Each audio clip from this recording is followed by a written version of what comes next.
Hello, and welcome to another episode of Myths and Stories, a Destiny 2 lore podcast. Today, we are continuing our series on the Vex, and quite possibly finishing it out.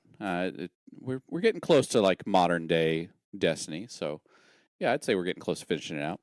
Last time we ended on the Endless Night and the Season of the Splicer, and the Endless Night obviously ended. Thank God.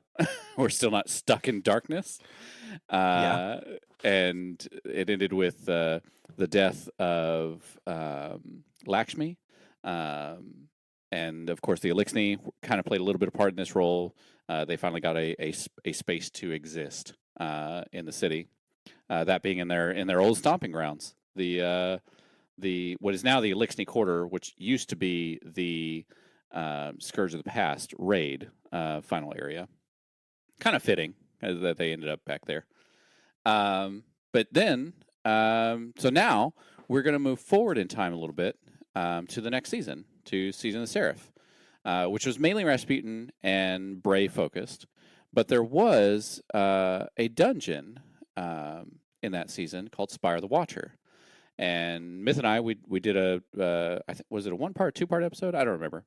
But we did a little episode on Spire the Watcher, specifically the lore on the like what is Spire the Watcher, the history of it, and all that stuff.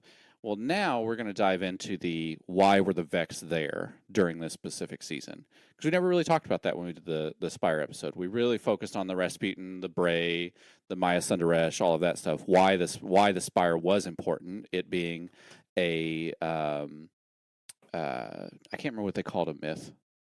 The split. It was a pillory location. Pillory location for the Warmind. Yeah. And this one was home to Sotera. Sotera. But the name of the AI. But Sotera was a different AI, not a Warmind AI.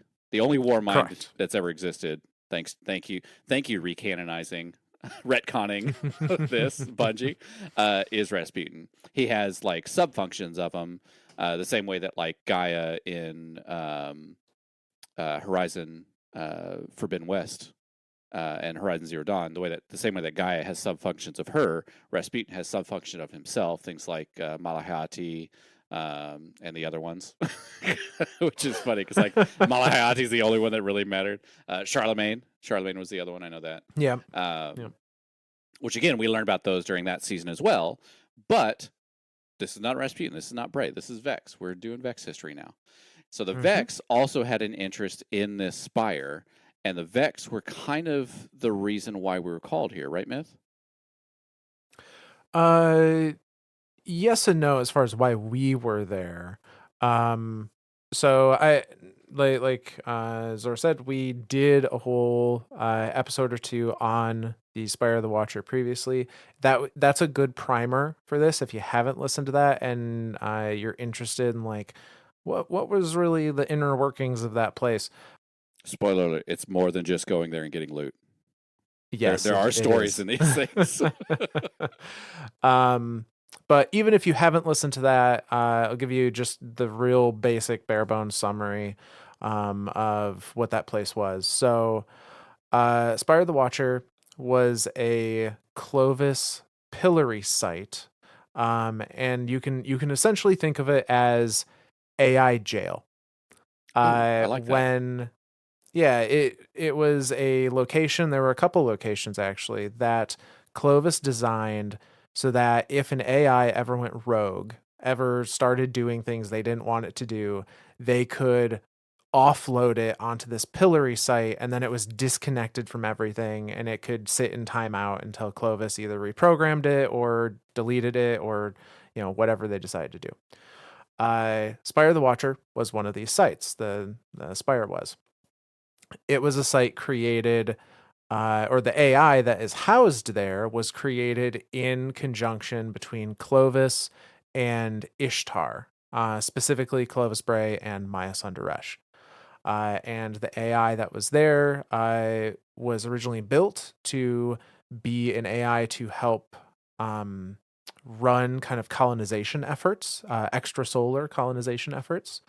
The AI And wasn't like a supplement to Rasputin, right? Like it wasn't like to help the no, Warmind. This was a totally separate nope. AI that was specifically used for colonization, right?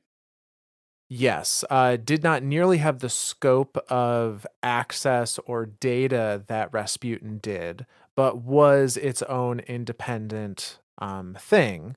And its one goal was this extrasolar colonization of humanity. It did have the ability to talk to Rasputin and transmit data between the two so that it could upload data to Rasputin. Rasputin could send data to it, and they could make joint efforts on things that correlated with both of their objectives.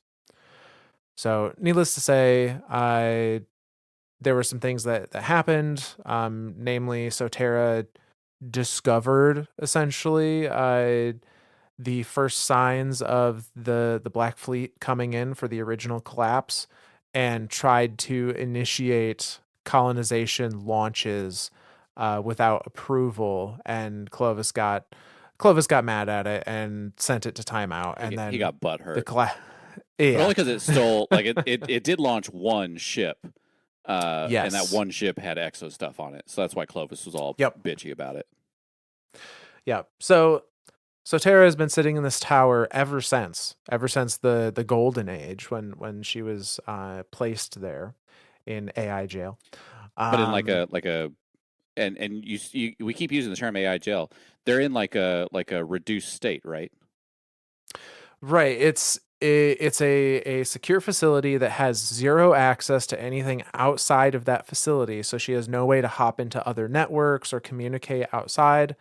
Uh, and um, they're they're kept functional, but at like the barest of minimum kind of Like I guess energy input. yeah, like Like yeah, reduced power, reduced function. Like they don't have access to a lot of stuff. They just have whatever's there, but they're not even like they're on, but it's like it's like a vegetable. kind of Yeah. yeah. They're inactive. They're waiting to be woken up and you know uploaded elsewhere, or whatever is going to happen to them. Well, the collapse happened. So Sotera has been there in that state since she was put there in the Golden Age. Uh, Fast forward to Season of the Seraph. We are trying to help repair Rasputin during Season of the Seraph. And it is discovered as we're slowly restoring data to him that, there's a Golden Age Seraph facility that just powered up for the first time since the collapse. Maybe we should go check that out. And so the Guardian goes to investigate the facility being the Spire. And we find the reason it's been powered up is because there are Vex there. And these are Vex of the Soul Divisive, which, Ooh. if we recall, the Soul Divisive have only ever primarily operated within the Garden before Garden of Salvation or Black Garden. So Soul Divisive is here at the Spire trying to break in and get access to the data in the Spire. Now, from the dialogues here that take place in the uh, Spire, as well as just kind of what we know about the Soul Divisive now, we can kind of think of the Soul Divisive as the Vex that are in the Witness's pocket. Like they will, because they worship the dark, and by kind of extension of that, the Witness, it's implied that they will do they're operating under the Witness's orders now. So there's data here that is valuable to the Witness, so much so that he has in some way directed these Vex to go break into this tower. Our Guardian goes, well, whatever the Witness wants, we don't want them to have, because that, like, we'll deny them any information we can at this point. And so we race to the top of the tower where this data is being broadcast from the tower out into space, presumably to the Witness. We get to the top of the Spire, and we discover that this data transmission is being done by is being heralded by a Vex access mind, like all big Vex functions are. There's a mind to control all the goblins and minotaurs and hobgoblins that are doing that process. In this case, that access mind is called Echilos, the Siren's Current.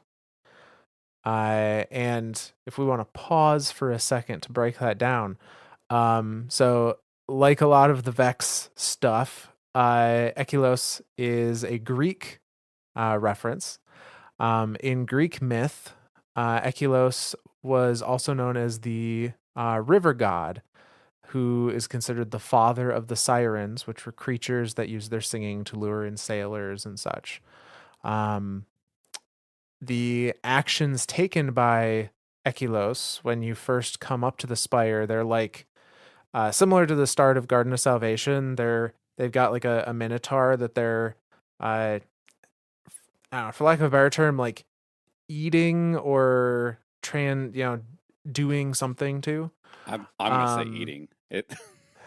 it definitely looks like Om it. nom nom nom nom nom nom. Uh, but the thought here is that Echilos, god, father of the sirens, god of the river. If we think of like the data stream, maybe in this case, um, the minotaurs you fight there are called conduit minotaurs. So perhaps Echilos is either creating a new conduit minotaur body or is transforming a normal minotaur into a conduit minotaur. I like that idea Um, of I guess transforming or consuming data and getting it into the data stream. yeah. And again, kind of following this energy stream thought process, kind of the whole dungeon has this theme of controlling arc energy uh, and like directing its flow, which, it could be another reference to kind of, the flow of a river. You're forcing it to go where you want it to go to do what you want it to do. Um, but needless to say, Echilos is the the uh, mind that is broadcasting the data from the tower out. So we're there to put a stop to this. Our guardian climbs the tower, kills Echilos, and in doing so, stops the data transmission out to the witness. However, upon killing them, it's discovered that there is a second Vex mind in the facility, and that Vex mind has been tasked with destroying the facility. Presumably, this was uh, a two-part plan from the witness. One part was get whatever data they needed. The second part was destroy the place afterwards, so that way no one could follow in his footsteps. Follow in their footsteps to uncover what were they looking for. Why was this place so important? And perhaps find something that could lead them to what the witness was after. Well, and this brings up a question for me. And I don't know why in my head I kept thinking Seraph was right after Splicer. Seraph is actually further down in the Witch Queen expansion. Yes. So it's like Yes. Between Splicer and Seraph, like nothing Vex has really happened. So there's like almost a year there with like nothing Vex. But then when Witch Queen came out, Mars came back. And I think that's another important thing to put is the Seraph Tower is on Mars, which was having like these like time ripples across it, where like parts of Mars was remembering its past. And so I was always curious, did the Spire, was the Spire itself part of one of these ripples, and therefore it was activating a past version of itself, which is why the data was so accessible, or is this it just happened to be on Mars and as soon as the Vex tapped into it, that's when we got the upload signal of like, hey, this thing is active now. That's a good question. I think the Spire, the facility itself, is has been there the whole time. Sure. Has been on Mars the whole time. I think based on what I remember of going through it, though, they do have like those little pockets as you're going through like the main entrance and stuff. And I wonder if its power sources are Oh, reconnectable because of through those those little time time jumps. pockets. Yeah. Okay. Yeah. Sure. Um, yeah, because I think some of the generators that you like start some of the arc flows from, I want to say some of those are in or like right next Right to next to like a a time time jump. pocket. Yeah. Especially Yeah. especially that I know the one that you're thinking of too, the one that's like off to the left that like you Yep. run through and it's not part of the main area that you're fighting in and you start that. Yeah, I think that one specifically might be off to the side. Close enough to like one of those time pockets that like, hey, this thing might actually be getting power. and it Yeah. again, the Vex amaze me, and time amazes me, and time travel amazes me. The fact that it's getting power from a facility technically in the past, but not really in the past, it's just remembering a past form of itself because we know that that's what darkness does. It is a form that darkness can mess with consciousness and stuff like that, and so that's the whole reason why the Enclave works is when we put a weapon in there. To reforge it or recraft it or do something with that, we're making it remember parts of it, or remembering parts of its past self. So that's why we're able to hmm put different perks on it and change the perks on it because we're making the device remember those things. Yeah, the whole Enclave crafting system, how it like its in-universe explanation of how it It's works is really cool. kind of I really really cool. like Yeah. it. But yeah, so this Vex facility, or sorry, not Vex facility, this AI facility is being infiltrated by Vex. Um, hmm in a two-part attack. And Yes. as soon as we down the first part of it, it's instantly discovered that second part is happening. And Osiris, because he's the what do they call that? The strike commander. He's the Yeah. I can't remember. The fire team lead. Yeah. Yeah. They've got a name for it in game. I can't think of the name right now. I'll know if I'll remember it in 2 days. But he's the guy like leading through, and he's the one talking to you and everything. Um, but he calls it out. He's like, "Hey, you need to get to the bottom of this facility now because there's more hmm Vex there and they're doing shit. This is bad. This is a two-part attack." Yeah. So whereas Echilos at the top was transmitting data out, the hive mind, or, excuse me, the Vex mind at the bottom of the tower, who is named Persis, they More are Greek. putting the more Greek. They are putting the core into meltdown, with the expectation of the core will go critical and the whole tower will go up in a pseudo nuclear explosion. Tactical. That's what Um, they call it. there you go. So yes, Persis is another Greek reference, derived from the Greek Titan Persis, who was the Titan of Destruction. So Oh, fitting yeah. name No, for that checks. yeah, fitting name for a Vex mind that's just trying to destroy things. But needless to say, we get to the bottom of the tower, our guardian. We square off with the access mind. We end up putting a stop to it, preventing the facility from going into meltdown, and we were able to successfully kind of scrape data off of its systems. I love the mechanics of how that one works from a lore standpoint. We're using that radioactive chamber to just flood it with radiation and just essentially overpower anything that's in there. And we lock the mind in there, and so that Vex hmm mind is getting flooded with radiation until it goes shit and opens the door. It's like clears the chamber, opens the doors, and comes after, and is like, you need to stop that. And we're like, no, you need to stop that. Well, but that says something about Vex too. They are susceptible. I mean, obviously we can shoot Vex all day long. Like we can shoot their juice boxes, and the Vex fluid falls out, and right. they die, or the frame collapses in on itself because that's all the frame is. It's just a hunk of metal. Without the Vex powering it, it does nothing. It's a hunk of metal. But then the fact that radiation can affect um, the Vex again still says that they are, albeit they operate oddly because like time means nothing to them, they are still part of this universe and therefore fall to the rules of this universe.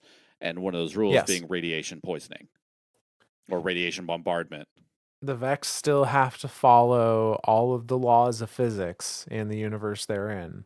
Um, so for all their grand quantum thinking, yeah, they can't just ignore like a fundamental law of the universe like Yeah. a Guardian might be able to. Yeah. Uh, but so yeah, so we save the facility from the Vex, and yeah, this is where we get Osiris at the end talking about, the witness was attempting to break into the facility to gather information. Now we know that's likely trying to figure out the location of the Veil and or Neomuna, uh, and then destroy the place to prevent the Vanguard from knowing what he was looking for. Uh, and that's, as much as we didn't have any Vex before that point, we also don't have any Vex after that point until Lightfall. Yeah. Which I think Lightfall was the next season after that, right? I think it was Season of the Seraph went right into Lightfall, so not as long of a wait, certainly.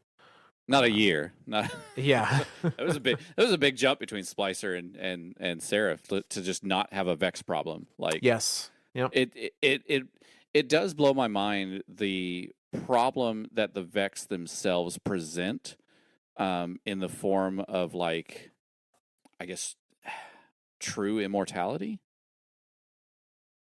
But like we as the Guardians don't really care. I guess it's not that we don't care. It's just like the Vex are so self-contained. Like the Vex aren't aggressive. They don't aggressively push out like the Fallen did to cause the war and the Battle of Six Fronts and Twilight Gap and all that stuff. They don't take over planets like the Cabal, and they're not using hive magic to try to blow up our moon and turn our moon into a war machine. Like, they're just existing, and the times that we have had to interact with them, it's out of necessity.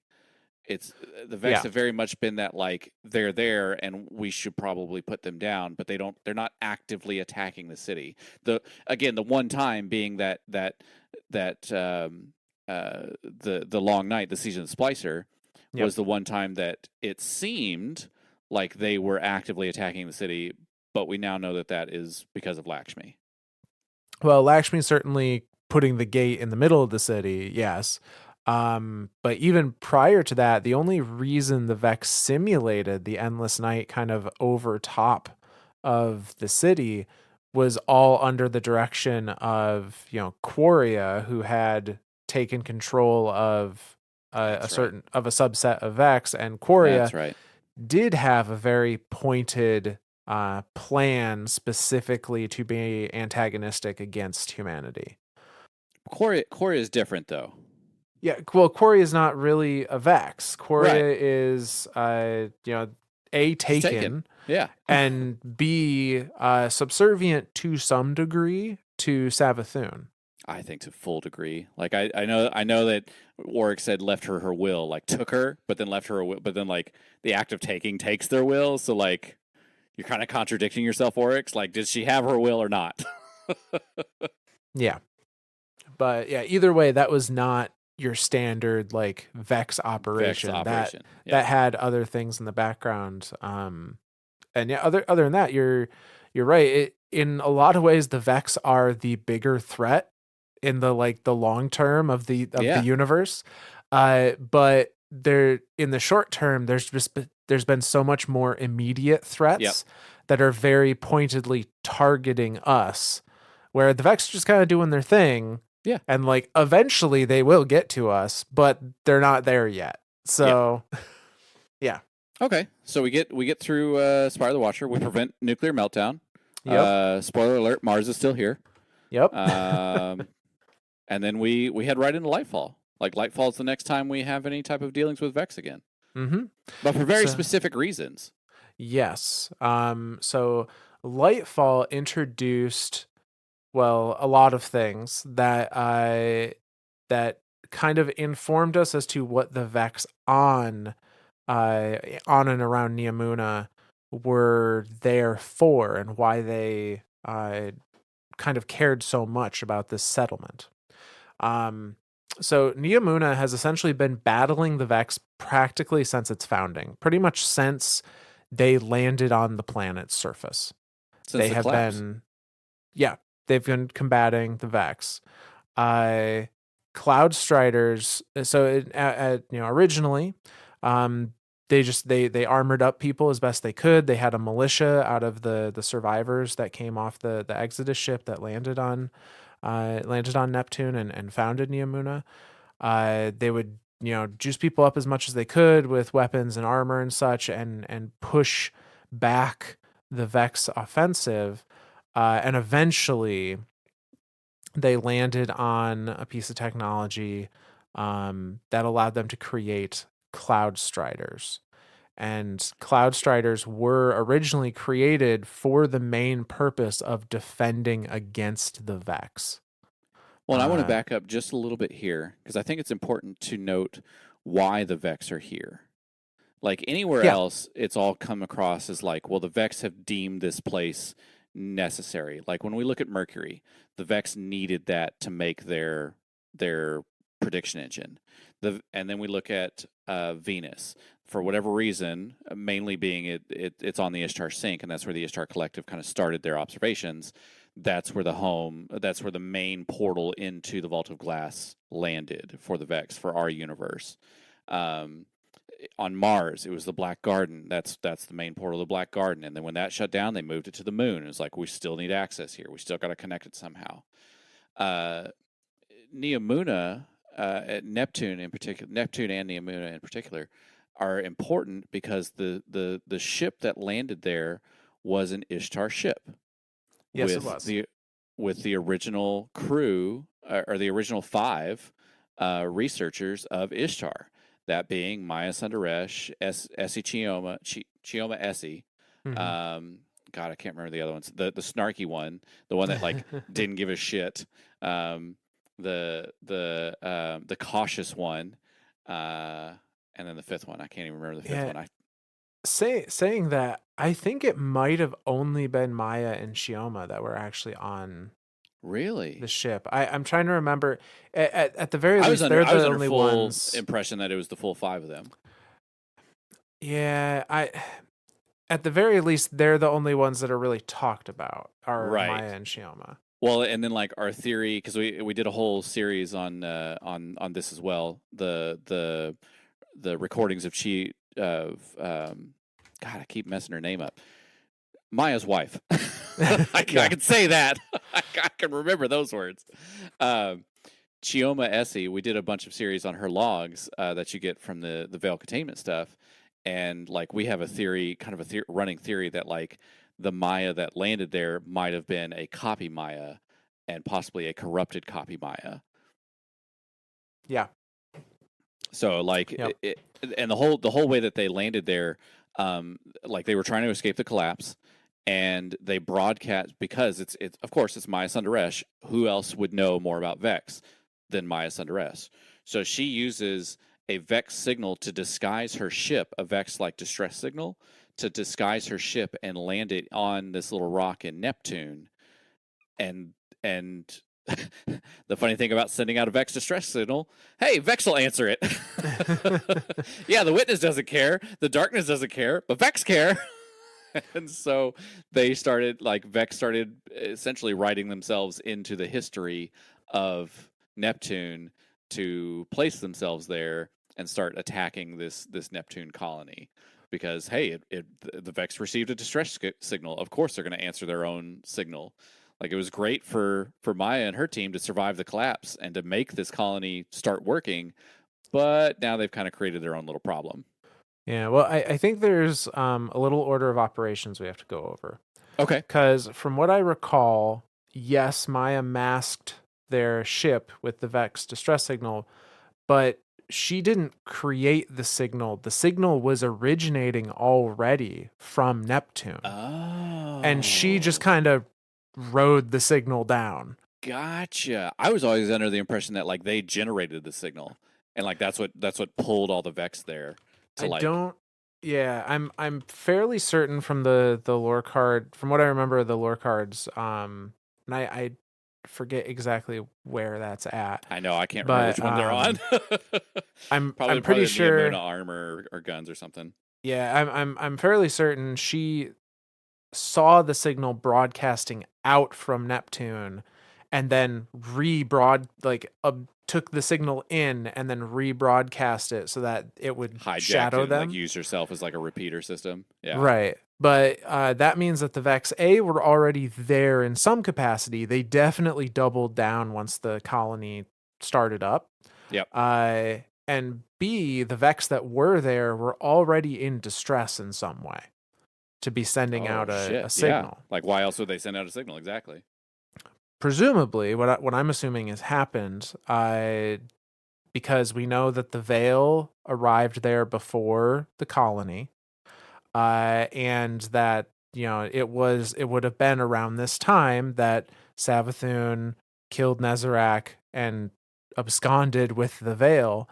What I'm guessing happened: Savathun took the Veil to Neptune to hide it, and in doing so, disrupted and probably destroyed whatever Vex got in her way to put it there. Sure.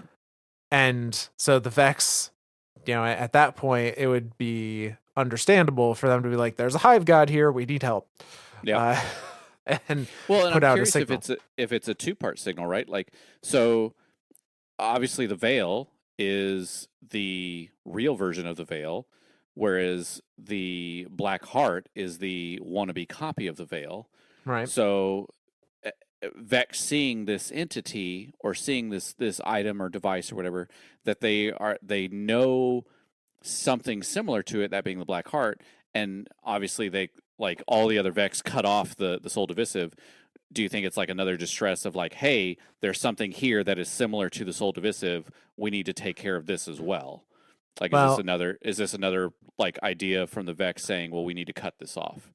I do think it is the Vex also being like, "Hey, there's this weird thing that we don't understand." I think that absolutely is probably part of their distress. I think again, kind of order of operations. I'm under the impression that the Veil, like this is their first interaction with anything like the Oh Veil. shit! Because the time travel shit, they're not traveling through time. That's Right. okay. So This they, is where Vex shit gets fucky.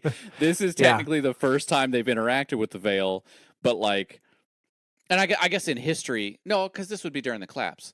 Is that Neomuna is being right, formed, and so right. yeah, so the events that are happening right there are way pre us. So pre Black Garden, Yep. pre Guardians, pre everything. Okay, that's making more sense. I for some reason I had it in my head that like this stuff is happening during Lightfall, and I'm like, oh, so you mean because of the way Vex perceive time, they're seeing it for the first time at Lightfall, but then they're building it in the past in their own garden. No, no, no. This is before garden and everything. Yes. I Vex time shit has fucked my own brain up. So yeah, to go back a little bit, yeah, so Neomuna lands on Neptune. Before they ever even got there, the Veil was already there, a la Savathun. The Vex had been there prior to the Veil or the Neomunian people. But in a very lower capacity. They were just there to turn Neptune into a machine world. Sure. That's just what they do. And then they had this big disturbance with Savathun putting the veil here, and they're like, "What the heck is this thing? We don't know. We can't scan it. We can't understand it. What is going on?" And then Neomuna landed, and now there was a barrier in these colonists between the Vex and the Veil, and that is a point where I do very distinctly remember um, Chioma saying that the Vex, quote unquote, wrote themselves into the history of Neptune, aka the what they were experiencing again was a shared memory all the way down the line to the Vex that existed on Neptune before any of this ever went down, and so they knew, hey, start building battlements now. Yep. But because the veil is paracausal, they couldn't start building anything inside of where the colony of Neomuna ended up because the veil was at the center of it, and it's because they can't understand paracausality, they had no way to understand how to build stuff inside. It was like they had a dead zone in their Yeah, data. because the shield powering it is being Right. powered by the veil. Therefore, the shield is part paracausal, and so Yeah. therefore everything inside the bubble is like what you're saying. It's like a blank spot in their perception. It's literally a blind spot in their perception. They can't even perceive or understand it, so they can't do anything about it on the inside. So they can't simulate anything inside in any of their simulations. They can only what would a Vex what would a Vex guess? Right. You know what I mean? Like a simulation is one thing, and it's a fairly calculated guess, but like to have a Vex can't blind guess. It has to have data. Yeah. So yeah, the fact that this is like but this continued for 2,000 years, like at least 2,000 years. Yeah. Like From the time of the collapse all the way up until we land on it in Lightfall. mm-hmm. Yeah, the Vex have been assaulting Neomuna to try and get access to the Neomunian tech and the Veil, and eventually the Cloud Arc as well. Uh, yeah, since the collapse, which is as we have kind of figured from context clues in conversations throughout the game. Mainly, I know Petra's statement is a big one to go off Petra's of. the key one. When she says 16 centuries, I'm Yeah, taking that as a pretty close estimate. So I'm going to guess about 2,000 years worth of time has yeah. happened since the collapse. So about 2,000 years worth of battling the Vex out of Neomuna and successfully, Yeah. using just their advanced tech and eventually the Cloud Striders, and just like pushing the Vex back. And that was really the only thing they had to worry about at that time, was just this combat with the Vex. Uh, and the Vex, as Neomuna advanced, they brought about the advent of the Cloud Arc, which is a again, it's not a Neomuna episode. We talked about this in depth in our Neomuna episodes, but to summarize, it is a virtual internet powered by the Veil. It's Veil Matrix. Yeah, yeah, it's a Veil. You plug into the And Cloud Maya Arc. Sundaresh is Neo. I don't know if she's Neo. But yeah, so you plug into the Cloud Arc, you have, your mind is uploaded into this virtual space that is run off the power of the Veil, and it is its own interconnected network. It's also important to note that your body doesn't go anywhere either. Like Correct. they just put your body essentially in like a cryostasis style thing and just dump you millions of feet below ground. And just when they need a Cloud Strider, guess what? Wake somebody up. Cloud Strider wake somebody up. Yep. And I think it's important to note that practice of everyone going into underground bunkers and living solely in the Cloud Arc was a fairly recent advent, compared to like the entirety of Neomuna. That maybe started like 200 years ago. That blows my mind. Previously, the Cloud Arc was treated how we treat the internet. It was something that people would like log into to do their work for a couple out, 8 hours a day or whatever, and then they'd log out and they'd live in their physical bodies in their physical homes. And they still did a lot in the physical world. It wasn't until there was kind of confirmation that like, hey, remember that thing we escaped 2,000 years ago? It's coming back. We like this was their version of going to the storm cellar. Kind of this was their version of the bomb shelter. Was we're all just gonna live in the virtual world, and physically we will exist in cryopods. They can't hurt us if they can't find our bodies. I mean, I don't know about that. But to back it up a little bit, the Cloud Arc, when it was first created, wasn't even utilized. Again, similar to the internet, it wasn't utilized for very much. It was very controlled by the government that they had on Neomuna, and it was used exclusively to like do archiving, like store archival documents. And the Cloud Arc became a big point of interest for the Vex. It's another network. Not only is it another network, it's another network that is in a lot of ways very similar to their own. Yeah. And even if they don't have access to the Veil, if they have access to a network that runs off the Veil's power, they can still shit. use that power to their own ends. Yeah, that's bad. Paracausal So, Vex. I don't like it. I don't like it at all, Myth. yeah. So we're gonna do an actual lore reading. It's been a minute. We are going to look at the Cloud Strider that realized the Vex were doing this and is the reason why they can't anymore. So I'm going to read 2 lore cards here. Both of them come to us from the lore book Cloud Strider Legacies. The first is kind of the like, you know, morning kids show, like, oh, you know this famous hero and this is why they're famous and all that. And then the other one is the what actually happened. I like this. I'm excited. So yeah, so we're gonna start. This is again from the book Cloud Strider Legacies. The first one is titled "The Blue Jay," and this is the you know, the little kid bedtime story about this Cloud Strider. And this one goes like this.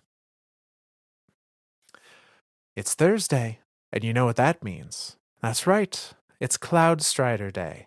And what do the Cloud Striders do? That's right again. They keep us all safe. And how do we tell them thank you? Well, by remembering them, of course. And today, we're going to learn about Blue Jay. The blue jay is a very clever bird. You might have seen one in the parklands. Some can even talk. And the Cloud Strider that picked Blue Jay as his call sign was also very clever. Many Cloud Striders are soldiers or engineers, but Blue Jay was a game designer. Do you know what a game designer is, children? That's right. A game designer makes video games. And maybe you've played a video game with your parents in the Cloud Arc. Well, Blue Jay was the very first person to make a video game in the Cloud Arc. And before that, we didn't even know that the Cloud Arc was a whole world. We could use it to make art, or we couldn't use it to make art or visit our friends. We just put things in it to save them for later, like a closet. And the closet may seem scary at first, doesn't it? But if you're brave, if you can find lots of fun things inside. So Blue Jay helped us expand how we use the Cloud Arc. He made it a place that we could play or even live if we needed to. And when he made his game in there, he also learned that the Vex used the Cloud Arc too. They couldn't get in, but the Cloud Arc was so strong that they could use it to do their work for them even from the outside, using the force of the veil to turn their own machines, like a wind turbine.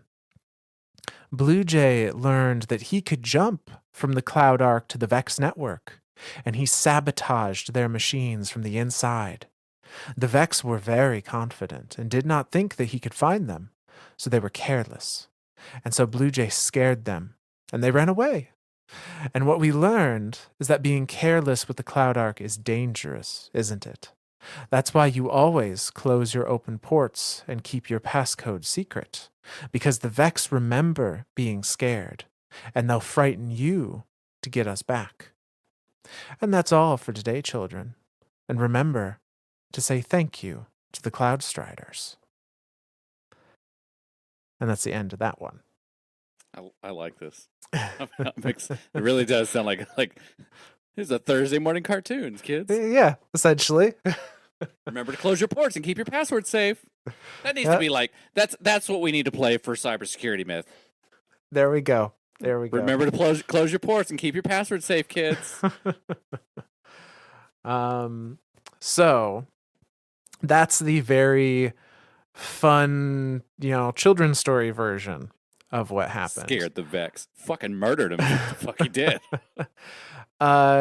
So Blue Jay, as we will find, was not terribly thrilled about the idea of being a Cloud Strider.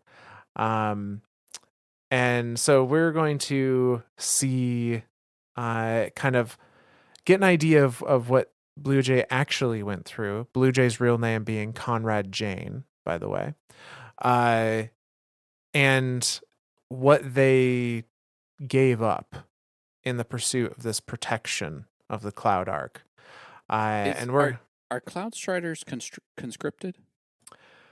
Usually Like they're it's not voluntary, volunteers. right? Okay. I didn't know. Usually they're volunteers.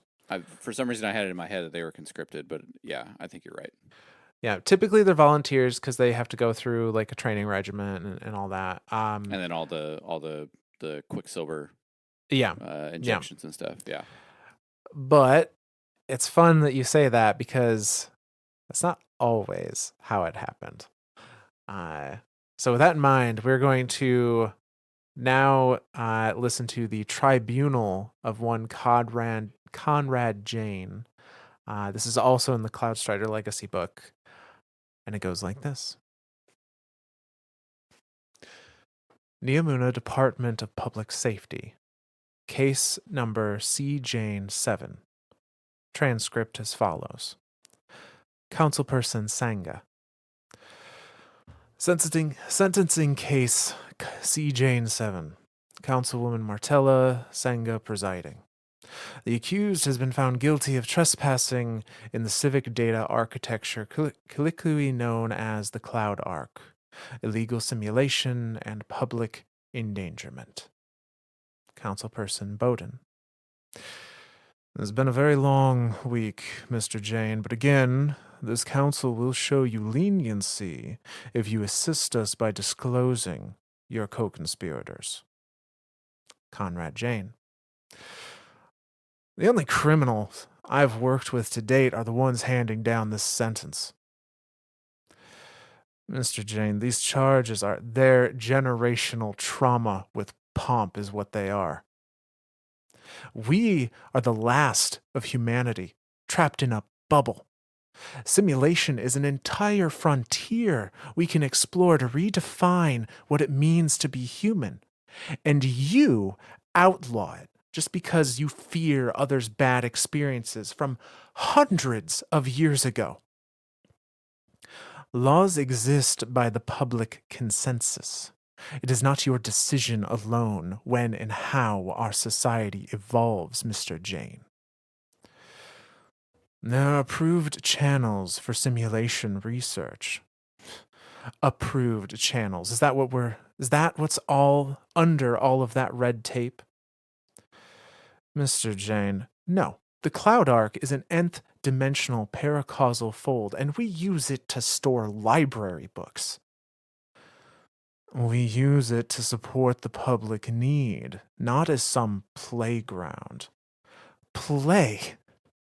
You bastard, I lost friends shutting down the Vex isometry. You wouldn't even be sitting there if...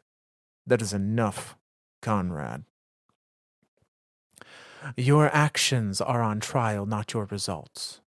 Only one person in this city gets to make decisions that affect us all, and you would do well to learn from the Cloud Strider what a dire burden that is. Is it really such a heavy burden to be this council's lapdog? Heavier than anything you have proven yourself capable of. Let the record show the accused exhibits no remorse for his actions and displays a disregard for the public consensus. Considering the good you accomplished as part of your illegal research, we will offer you some small mercy.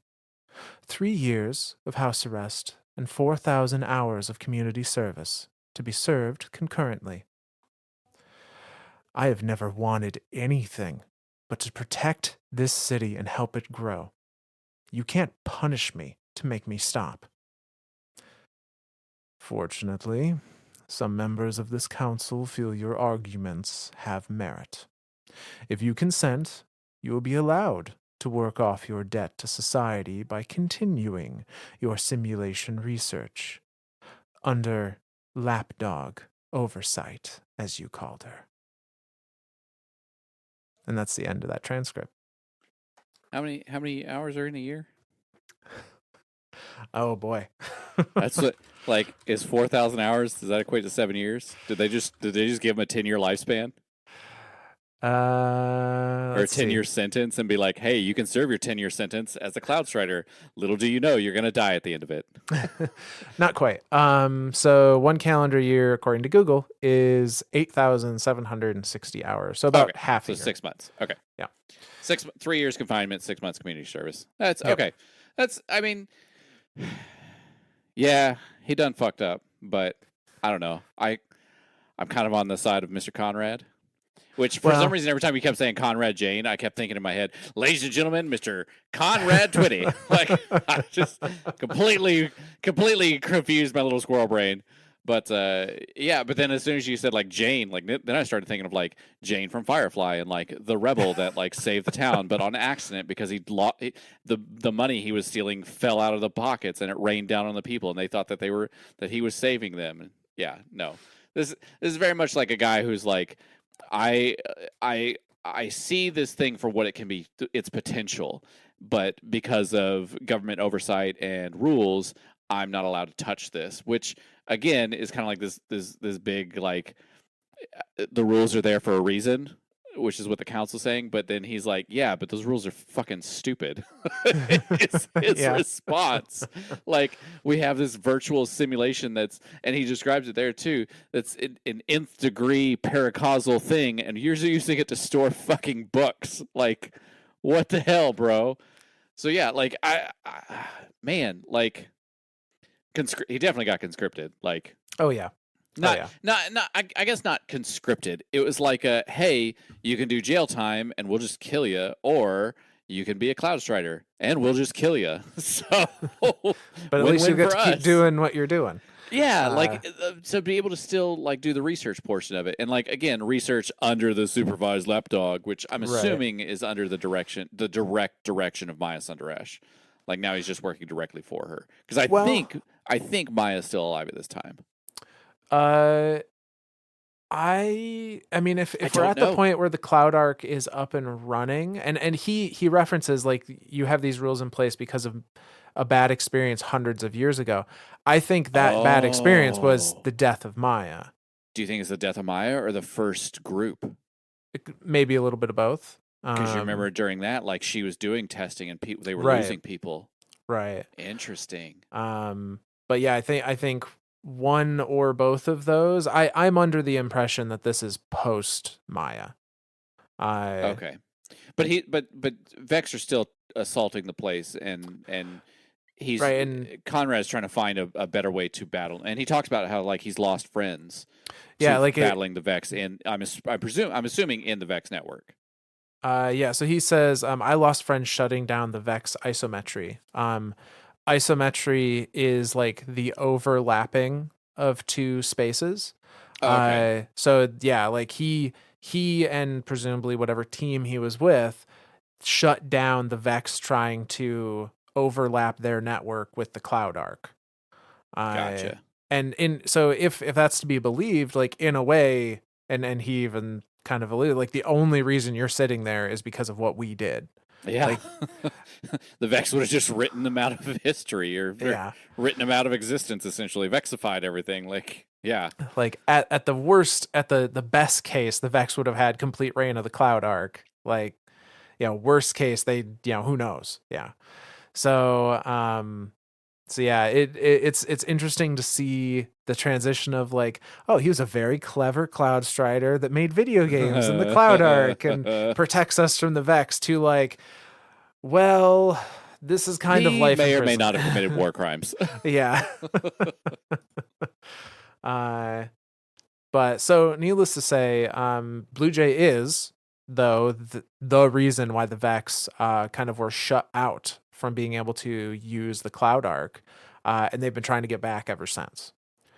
It is then implied that in addition to the Vex wanting to get access to the Cloud Arc, the Witness took control of the Vex around Neomuna specifically during Lightfall via the taken Hydra Parthenios, who is the boss of the strike that takes place inside the Cloud Arc. I'm trying to think of the name of the strike. Is that hyper cloud? Hypercurrent. Yep. There's hyper something. Yep. That's a very cool. So that one we're actually battling inside the Vex network, right? Yep, that one we're inside the Vex network. We are going directly to the again taken Hydra mind. There are taken all over the place in there. Yep.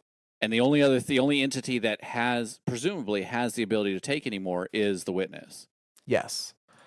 And so like the Witness has observed at this point, okay, the Vex are trying to assault this place for their own means. So I know they have numbers here. So I'm going to inject myself along with an army of Taken to make the Vex redouble their efforts to try and get into this place, and they're going to have Taken backup. With the implication, like he's trying to get to the Veil, right? And he sees this as a potential avenue to do so. And this is where we start. This is where we start hearing Nezarec too, because Nezarec is also assaulting the defenses of the city to hopefully get to that much psychic energy to like help power himself. Right. Yeah. Nezarec's kind of just like on the coattails of everything else going on at this point. Like it's there's this big disruption with the Vex attacking the network, and then there's also Nezarec riding that psychic energy. Yeah. So we destroy Parthenios, the drifting mind. That was it was the access mind that was taking control of the Vex in this area to make them like assault Neomuna at all costs. We destroy that mind, but by doing so, Nezarec now has room in the network to kind of have a little more autonomy. Sure. And that's how he then starts bleeding into some of the dreams of the people in the Cloud Arc. Yeah. But so has that Vex been the same? That's been the same Vex assaulting the city since Blue Jay? Well, presumably the same Vex collective has been assaulting the city. The same mind or anything like that. Yeah, hard to say if the mind has been and then the Witness took it, or if the Witness planted its own mind, like took a different mind and planted it in there. Yeah, no, I got you.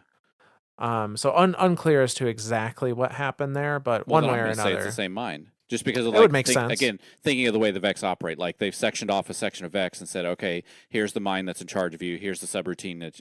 Subroutine A is get into the cloud network. We'll figure out subroutine B through Z once we get in there. And so this thing has just been battling years after years after years. But thanks to Blue Jay, can't do it. Yeah. So it would probably be easier for the Witness to just go, okay, who's leading this party already? All right, you're mine now. You're mine. Yeah. Rather than try to install his own, Vex mind. I mean, he does have the installation access, right? He's system admin. Is he system admin of the Vex? I don't fucking know anymore. Like I always like I had this little inkling that the Vex were under direct control and I guess workmanship of the Witness, but I don't think that I think they're just coexisting, and the Vex is like the Witness is just like these are the easiest things I can use to like assault stuff. Yep, and I think that's what I'm gonna do. I think that's exactly what it is. The Vex are their own separate thing. They're computer programs. Yeah, and the Witness is just every now and then sees them as the easiest route to get to something, and so to do something physically in this universe. Yeah, so he just takes over a little portion. Presumably the Witness, since he's in this, well, again, I keep reverting myth. I keep reverting to thinking the idea of the Witness is the winnower, but obviously we now know that is not 100% true, and probably not even like at all true. Like they projected themselves as the winnower.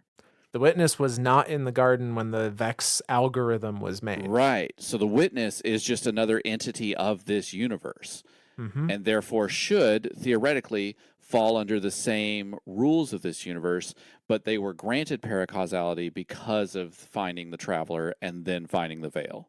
Yep. Okay. So they can hijack the Vex every now and then. They can hijack minds of the Vex every now and then to get a little group of them to do what they want. But they don't have, or at least it has not been shown that the Witness has any overarching, control over the Vex. The Vex are just as much a threat to the Witness as they are to anything else in this universe. Yeah, if anything, the Vex, though, are the perfect embodiment of what the Witness sees the universe being. Like, they have a purpose, and Doesn't that blow your mind? Like, their entire being is dedicated to enacting that sole purpose. Like, and that's all the Witness has ever wanted is purpose. Yep. Dude, that's crazy. That's super cool. So what the Witness needs to do is just go dunk himself in a Vex pool, and then just Vexify yourself. You're fine. Then you win. Now you have purpose. You have purpose, and we've lost an enemy. Though I don't know, that might not be good because then presumably the Vex would have paracausality.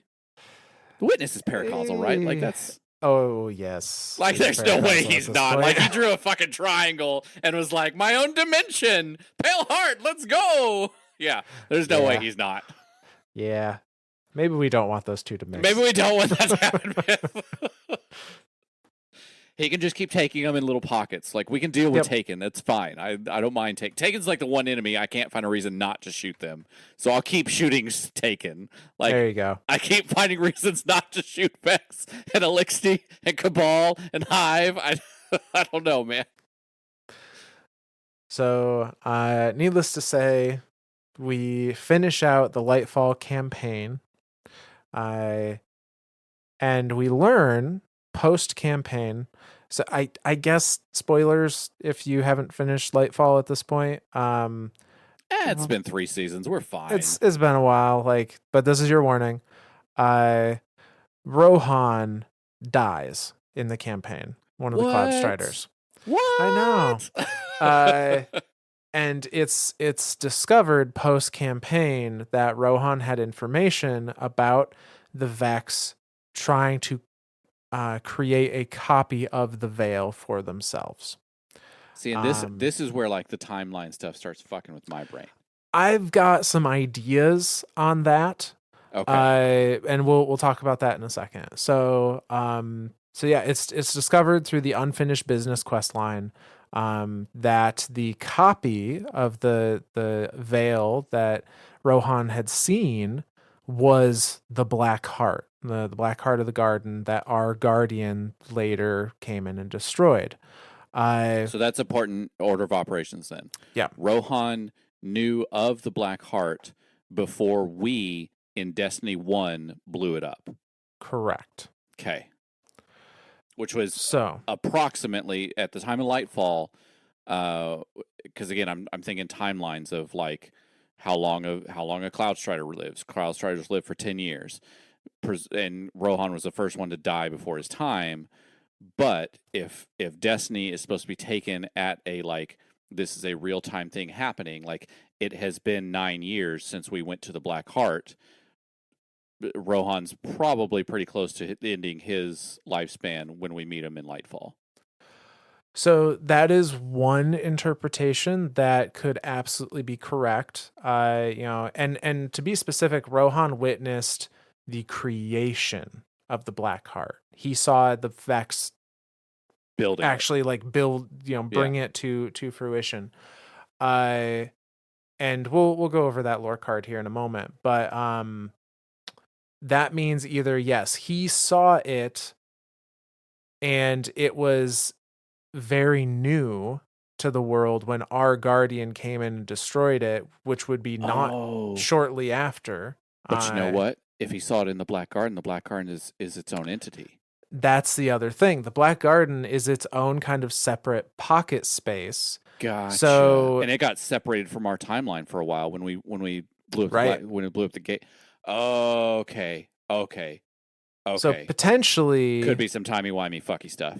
Yeah, he could have entered the Black Garden, and because of the nature of how the Black Garden works, he could have entered it at a very different point in time than Sure. when we entered it, because the Black Garden's time is different than the kind of golden timeline that the Right. universe runs on. Right. Okay. Okay. That was one thing that kept like screwing with me with when they kept mentioning like, hey, Rohan went and did this, and I'm like, Yeah. Catholic Stars only lived for 10 years, and Lightfall is what, the start of year 9 Right. for Destiny, and canonically, Destiny is supposed to be taking at time in real time. So like a year in the game is a year in real time for us. Like Mm-hmm. that's the equation there. So yeah, but I do like that idea of like he entered the Black Garden, and wherever he entered at was a past, in perspective to us, in perspective to like what you call it, the golden timeline, in perspective to that was the past. Yeah. But for the Black Garden, time is nothing. It doesn't exist Yeah. essentially. Same thing as Vault of Glass. Like, Right. Yep. it has its own rules and its own kind of encapsulated time span that's Yep. separated from everything else. But yeah, so we're gonna look at the lore card that explains Rohan finding this information, and that is the deterministic chaos machine gun, which you get as a drop for doing this quest line. So in it, deterministic chaos's lore card is broken up into two kind of separate messages, but they're jumbled in the lore card.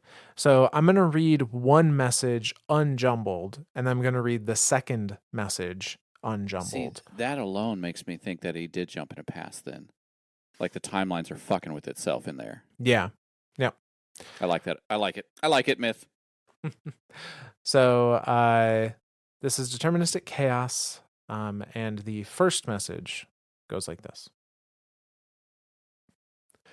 He's fleeing the Vex across a verdant cliff. He's standing guard on the Cloud Arc Nexus border, on Tremontaine's orders. He is sitting next to Nimbus on the Watchtower ledge. He is trying to find his way out of a daedal maze. He is trying to make sense of what he's looking at. He is trying to place the familiar voice echoing across the network. Would you like to dance? His foot crosses the quantum threshold before he's aware of it. His grip slackens and his gun falls into a bed of red flowers. His stomach churns with fear, regret, sudden doubt as to what he is witnessing. The birth of a god, a false idol, a reproduction that is both like the veil and not at all built up by the same Vex who bowed down to it. He is racing for the door that is at once opening and closing. He is coming around to the city council's decision to ignore the unknown threat. He is reaching for an answer to Nimbus's question. Do you think you'll have any regrets? He stares into the white-hot glow of a conflux, speculating on the secrets that lie within. He squints down the barrel of his gun at a row of glowing red eyes advancing on his city. He looks away from Nimbus's keen, curious expression to reckon with his uncertain certainty before he says, I don't know. So that's the first message in this card. And I'm going to pause there. So it very much seems to me like this, even this message is a little like run-on sentency. It's like he's experiencing all these things all at once. Like different points in time are happening to him all at once. But I think that's the fuckery of the Black Garden. Yeah, I think that this is a couple different things could be happening here. This could be him jumping in and out of the jumped into the Black Garden, saw stuff, jumped out of the Black Garden. Black Garden in and of itself is a really weird place and it messes with your head. Yep. And by nature of jumping out of it, like Vex Network, he could have started seeing all different points in his own timeline as he is like transitioning. That's what I think is happening there. Like he's experiencing, and not just seeing, like he's experiencing them. Like it's like it's like he's watching a video of himself. Yeah. So that could be one thing. The other thing that I guess could also be happening is, in reality, he's sitting on this watchtower with Nimbus. Nimbus has asked him the question of like, do you think you'll have any regrets, like when your time is done, presumably. And he's answering, I don't know. And he's reminiscing on all of these Oh, things. sure. Like thinking back through, like, hey, these are points of times where I think I might regret. Right. Interesting. I wonder if it's like a dual thing. Like it's because he's focusing on that. Like the Vex network is playing that back to him, type thing. Could be because he is staring into a conflux. Right. So The yeah. white hot conflux. Yeah. Yeah. The So possibilities that are in there. maybe the conflux is treating that as like a query Data of input. some Yeah. sort, Yeah. and it's Yeah. like, here's all the things that we know that you Here's may regret. that's kind of fucked up for like the Vex to like return the answer like, well, this is what Yeah. we think you regret. Like, who are you? You're just a machine. I don't have to listen to you. But so there is, like I said, a second message in this lore card though, that is broken up between the lines of the first message. So I'm gonna read the second message, and then we can discuss. So this is still from Deterministic Chaos, and it goes like this. In the garden of the garden. Both descriptions are approximately correct, but technically inaccurate. In the same way you can say Schrodinger's cat is at once dead and alive. You and I are both and neither, in and of, extinct and perpetual. So there isn't much point in wondering what might have been if we had stayed in our familiar prism prison or kept tightrope walking across the quantum wilds. Instead, ask yourself, is disincorporated immortality really so bad compared to the other's end? Would you have preferred an attack by virtuous helicoprian or stumbling over the edge of unreality? Imagine if we didn't have each other. At least we're not cut off like the soul divisive are from the rest of the Vex, nor are we beholden to another's purpose. They chose that lonelier path all for a chance to create, not simulate, not remake in their image, something truly paracausal. Or they tried, anyway. Either the blueprint was imperfect or the task impossible, or both, or neither. But their efforts fell short. So now they're stuck, waiting for a resurrection that they know will never come. I could be wrong. Is it possible that the black heart will beat again? Of course. The same as everything else. Everything that has been, and is, and will be. And what will become of us then? And that's the end of the message. Who's saying this? Is this the witness? We don't know. Is this the witness talking to Rohan, like fucking with his mind? Like, I mean, it's if there were, that'd be it. Like, that's kind of like what he do. But yeah, like this idea of like this, we are in the garden, we are of the garden. Like this whole thing is philosophical. Like So- this is a highly philosophical section of this card. But at the same thing, it's also like very practical. Like, what is the black heart? Like, will the black heart beat again? Of course it will, because all that ever is, all that ever was, all that ever can be, that is the Vex. Like they are everything. So God, this is neat. Someone is talking. Presumably, this message is to Rohan. Yeah. Or perhaps this is a fourth wall breaking message and it's to us. Get the fucking not again. So look, if we look at it, In the garden of the garden, both descriptions are approximately correct, but technically inaccurate. Technically inaccurate. I like that. You and I are both and neither, in and of, extinct and perpetual. So, we're gonna put some spin foil on. We're gonna put some spin foil on. It feels very witnessy, but it also feels kind of vexy. To me, I see this being a couple things. I don't think it's the witness. It doesn't track with the witnesses.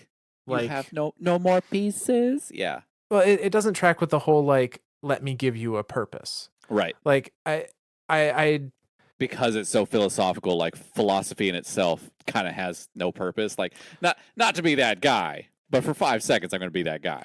Like philosophy is that like pondering of everything, and so I guess that in itself is a purpose, the pondering itself.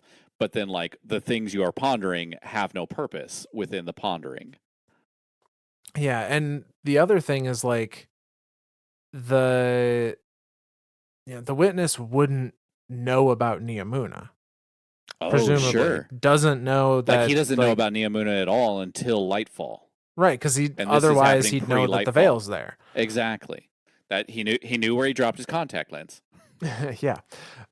So I don't think this is the witness. Also, just the language doesn't like the witness. I don't foresee them saying like the Vex of the Soul Divisive chose the lonelier path just to have a chance to create instead of simulate. Like I don't see him caring about that side of things. Because I guess that's the ultimate question: is who directed the Vex to create the Black Heart? Was it the Vex that they chose it for themselves? They found this paracausality thing and was like, we need to make that.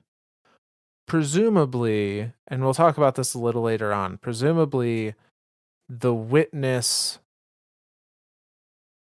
either directed that, like knew that the Vex had seen the veil and therefore had some type of blueprint to create and was telling them like make a copy. So his best way of getting a veil back was like, well, let me use the Vex to make one. Yeah. Or at least try to.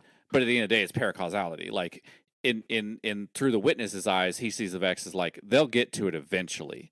They'll figure out how to get paracausality eventually. But in reality, they can't do paracausality any more than a flower can. Right. Yeah. So I think the witness did direct the Soul Divisive on the creation of this copy veil, for as like a Hail Mary, as to try and get another veil. Yeah, because then once he's got one, he's got what he needs. Now he just comes and once he's got it, he doesn't even care if he assaults the witness or the traveler or not. He's just like, I've got what I need. Boom, I'm here now. I'm going in. So, but we're gonna put spin foil on for a second. Okay. What if this is not the witness? What if instead this is what I have called in the past the voice in the dark? Ooh. And what if it is the voice not speaking to Rohan, but speaking to us on the outside? Oh, fuck me. You're gonna do that, aren't you? If we assume that for just a second. Okay. We assume that for just a second, and we look at some of these again. In the garden of the garden, both descriptions are approximately correct, but technically inaccurate. In the garden of the garden, in the game of the game, both are approximately correct. Your character is in the game and of the game.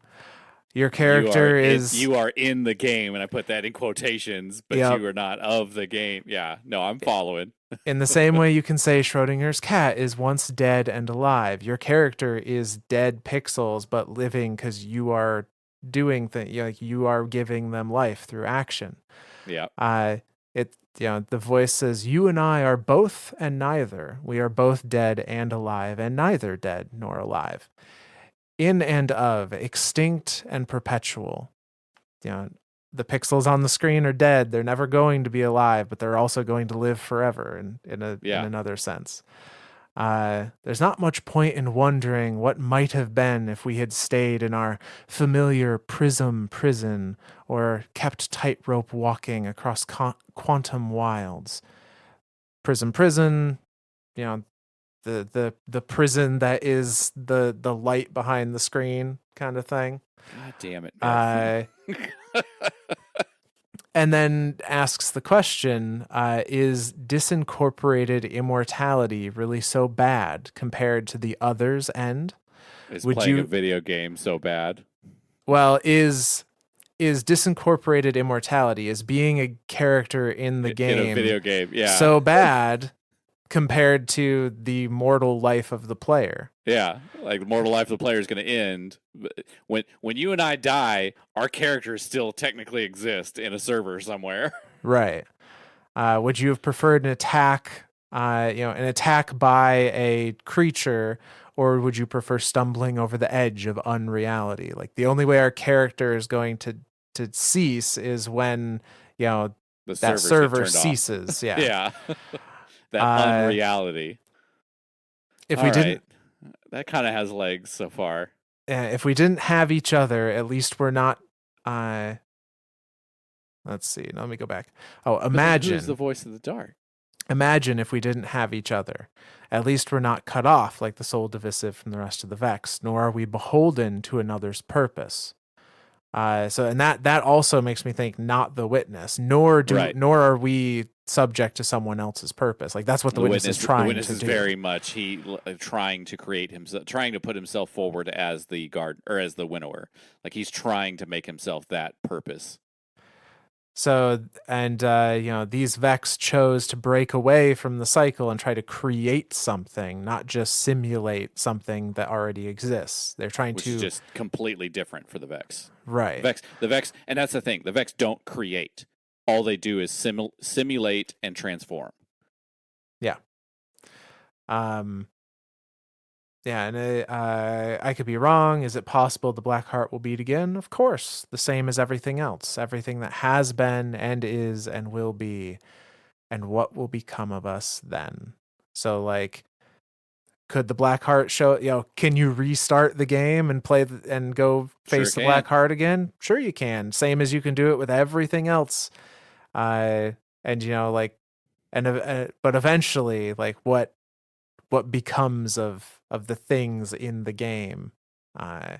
So that may be again, man. Again, it's very spinfoil. I Yeah. fully recognize that there's that is completely speculative. It's a little stretchy, but again, it comes back down to the question of like, if it's not that, then what the fuck is it? Like that's like the what is it when all God, I'm trying to think of the quote. When all other possibilities have been eliminated, whatever's left, no matter how improbable, is the truth. Yep. Like that's kind of what we're dealing. Yeah. Yeah, that's kind of what we're dealing with here. Like, if it's not the witness, if it's not the Vex, if it's not Rohan, if it's not like if it is the voice in the dark and they are talking to us, the player, like that's improbable, but it's the only thing left, so it has to be the truth. Yeah, I will stake that my belief is this is not the witness. This is the voice in the dark. In my opinion, the voice in the dark. Which, if you're confused about that, we did a whole episode on why we think there's another thing out there called the voice in the dark. Now, whether or not they're talking to us, whether or not it's a fourth wall break, similar to what Savathun has done in the past, and Ahamkara. And Ahamkara, that I think is a little up for interpretation. That's a little spinfoily, but I'm pretty solid personally on this not being the witness and the next best speaker being. I would agree with it not being the witness. I will agree 100% not the witness, but I'm going to think that it is the voice in the dark talking directly to Rohan, not necessarily and that could be us. That's my personal. I like the spinfoiling idea of like the fourth wall because we've seen it in game. Like that is not a. It's not a claim with no basis, right? It's not just like I think this is fourth wall because I think it's fourth wall and I think that's cool. Like there is grounds for this being a thing of fourth wall. I personally think that it is the because I'm curious as to what the voice in the dark would say to the Cloud Striders, because this is one of the only times, one of two times, I think, that the Cloud Striders have ever left Neomuna Yeah. and gone Yep. somewhere else. The other time being whenever they like dumped Lakshmi off and they were like, "Fuck that robot, not dealing with that." Yeah. And hacked the in the same breath hacked the Rasputin network to delete information about Neomuna to stay hidden. Yep. So yeah, I could see it either way. I'm gonna stick to Voice in the Dark talking to Rohan through all this Taken blackness stuff that's happening, and the fuckery of the Black Garden itself. Like the Black Garden is a crazy place. Like when Uldren was in there and he picks up a plant and it's like IC chips that are like crawling around like bugs. Like, I don't know why that imagery in my head is the coolest fucking thing, but it's also the creepiest fucking thing. So yeah. Yeah. No, I think there's no incorrect interpretation at this time. There is. I don't think there is at all. So needless to say, we discovered that yes, Rohan saw them create the Dark Heart. It's believed that the blueprints, quote unquote, for the Black Heart are still in the Vex mind that led that creation, which is called the conceptual mind, which is a hive mind with a Vex mind. I don't know why I keep doing that. Because the Vex it's the hive. It's a Hydra. I wonder if your brain starting to do what my brain does? Maybe. Where it sees the two letters and they're like, oh, it's a similar letter, similar sound. Got to be the same goddamn thing. So like as soon as I see Hydra, I'm like, oh, hive. And because Vex are like a hive mind, but they're more than a hive mind. Yeah, like they're collective mind. They're collective mind, which is slightly different, but definitely different. But yeah, I think your brain is doing the same thing my brain is. Well, regardless, the conceptual mind is the axis mind of the Vex that lives within the garden that was responsible for the creation of the Black Heart. Was the mind responsible for, the delineating of priorities? We have killed that mind, correct? In this quest, we do. Oh, okay. For some reason, I was thinking that was the mind that was like the third encounter in Garden of Salvation. But no. Both of those are like the worshiping and Yep.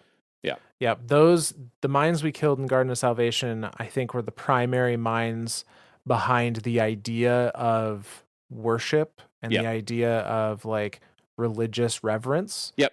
That's why it got redubbed Garden of Salvation. Like it was a religious what do you call it? Like a religious central point, like a religious ground, like holy ground. Hallowed ground. There you go. That's yeah. Yep. And that's why it was a lot of evangelical kind of terminology and that kind of stuff. Angelic hydras and stuff. Yeah. The conceptual mind is the one behind the like create the Black Heart, not simulate. That's its whole subfunction. That's the one that says subfunction A, create Black Heart, which is whatever approximation they can get to of the veil. So that way they now have something that is paracausal and they can now simulate it and study it and do all that stuff. But because the Vex can't do any of that, it's a failed experiment. Well, yes. I can't say failed experiment. It's a project that has no end. They can't ever stop doing it because they'll never get to a completed form. That's another interesting idea. Like that's the whole reason why they keep perpetuating forward is they can't find an end point. No matter how they simulate this idea of this Black Heart, there is no end. Yeah, that could very well be. That thought drives them all insane. I don't know. But so regardless, we know the conceptual mind has that blueprint in its data. So the Guardians go to find the conceptual mind with the idea being if we can get blueprints, even on an incomplete veil, that will still help us understand what the veil is and how to utilize it and all that. Sure. When we go to the garden to track the conceptual mind down, when we do track it down, it's under attack by Taken. And Osiris theorizes here, and originally, I know when we talked about this way back in our Lightfall episode, I had thought that like Osiris was maybe incorrect.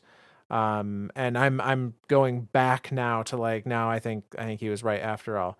Osiris Hey, you got to theorizes remember, that Osiris is the smartest warlock in the entire world, in the entire universe. he likes to think he is at the very least. We're all just sub warlocks. That's all we are. Yep. But Osiris theorizes during the mission that this is the Taken are there because the witness is essentially cleaning house, Sure. and removing, now that it's accomplished its goal, it's removing any info that may assist the Yep. Vanguard with following it into the portal. Because I think that's another important note to make too. We lost in Lightfall. Yes. At the end of Lightfall, we lose. Like humanity loses. The witness got exactly what he wanted. Mm-hmm. Yeah. And so now he's like he's done what he needs. He doesn't want anyone following him. Yeah. And Yeah. so he sent Taken to go clean house, go wipe the Soul Divisive out because I don't need them anymore. And that's what Osiris says? Yes. Yep. Okay. And I am now of the mind that yes, I think that is what's happening. Yeah. I mean, it checks out. Like he accomplished what he needed to do, and to stop everything from doing the same thing. And so far, it's working. Like the most we've done is crashed a few Guardians on the surface of the Traveler. Yeah. That scene is so like that shadow when it like, and you're just like, what the hell? And then like the light passes over, you're like, oh god. Yeah, it's not pretty. The first thing we did was shoot the damn thing. We're kind of dumb. Well, he went through it. Why can't we just do the same thing? Well, no shit. Really. But no. So needless to say, the Taken are there wiping out the Soul Divisive and specifically the Conceptual Mind. We are successful, though, in defeating the Mind before the Taken can get to it and stealing its data core. And we then give that to Osiris for him to study and figure stuff out. And presumably is still studying it because we haven't heard anything since then. Be the smartest warlock in the universe. Yeah. So that kind of ends the Vex's involvement when it comes to the Lightfall kind of main campaign, and the direct post-campaign mission. But during the kind of first couple months of Lightfall, that first kind of season of Lightfall, we had a couple of other things that happened that are very Vex related. And the first of those came from a transmission that we received out of the EDZ that, when decoded, simply said the word assistance. Oh, I love Ashermere. So we follow that transmission with the help of Mithrax, and we put the pieces together of kind of the nodes that transmission is leading us to, and it culminates in a gateway that brings us into the Vex network. Now, I think it's important here, this gateway does not bring us into the outer nexus where we have been before. This gateway brings us into the heart of the Vex network. Yeah. So we've bypassed their security to get into kind of the main portion of their mainframe. So once we're in there, we are led through the network by a series of kind of digitized images of none other than Ashermere. I loved it. When I saw the first one, I lost my fucking shit. I was like, my wife and I did this together, and I was like, did you see that?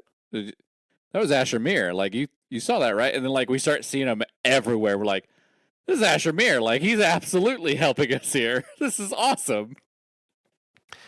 So, interesting to point out, we knew, because we read through the lore cards, we knew that Asher had gone to the Pyramidion and he had brought the lake down on himself.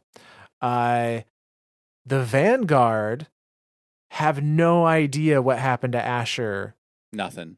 They're They convinced that they all died. Like they're convinced he's dead. They're Yep. convinced that Brother Vance is dead. Like I mean, they were convinced Sloane was dead Yeah. until we got the distress from Sloane, and we're like, oh, we need to come help you. And she's like, not me, her. Yep. So from the Vanguard's point of view, like he's MIA, KIA. Just they know he was on the planet when Io disappeared, and they have no, they have no other information. We have a little more because we, do our homework.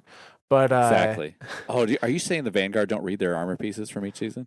they got a lot. They got lots of things going in and Turds. out. Like Turds. Zavon Ikora, you're failing us. So they've had no reason to believe like that the Asher would be involved in the Vex network at all. And it is fun because Mithrax, who never met Ashermere prior, also does not realize that Ashermere is a former guardian. A real thing.